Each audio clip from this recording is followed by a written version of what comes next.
Hi, my name is Monica from Salt and Paper, and today I would love to show you how to properly ink a large stamp.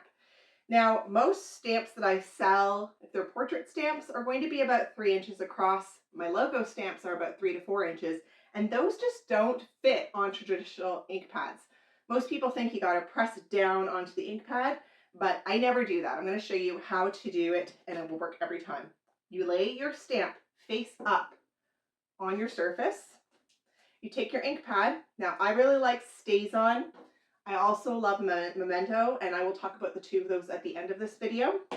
What I like about them is they have a raised edge, and that allows me to tap down on the stamp a few times to get even application. I would really recommend doing it this way as opposed to pressing your stamp down onto the pad, because you're not able to tell how much pressure you're putting on, and you don't want that ink, especially on a new pad, to flood into all of the gaps on the stamp.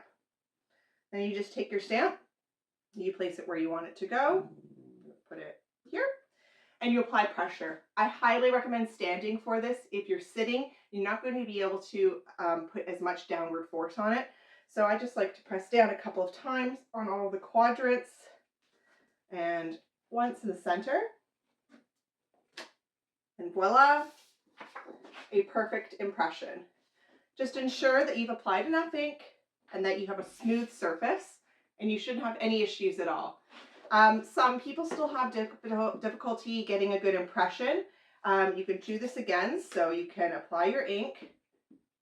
I'm applying a little pressure, but not too much.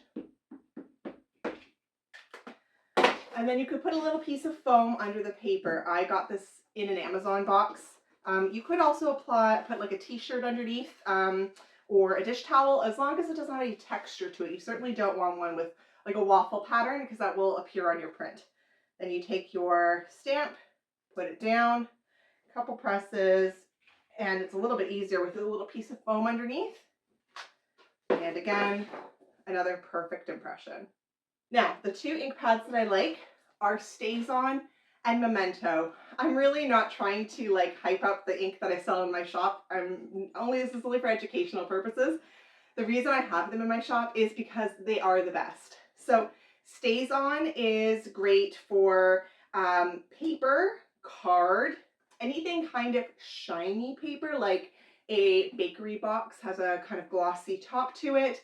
Anything you don't want to bleed when it gets wet. So like if you are stamping a coffee cup sleeve or a coaster for a wedding, it will also stamp on fabric, glass, metal. Kind of think of it as a permanent marker. Anything that would work with permanent marker, this will work because it is also solvent based. The Memento ink pad is a little bit cheaper by a few dollars, and this is perfect for any paper application. So paper and card. As long as it's not a glossy card, it should work perfectly. It will be just as black. This just is able to go onto more things, and this is more for paper. Anyway, I hope that's helped you in your stamping journey. If you need anything, please feel free to reach out. I'm always happy to help troubleshoot. Have a great day.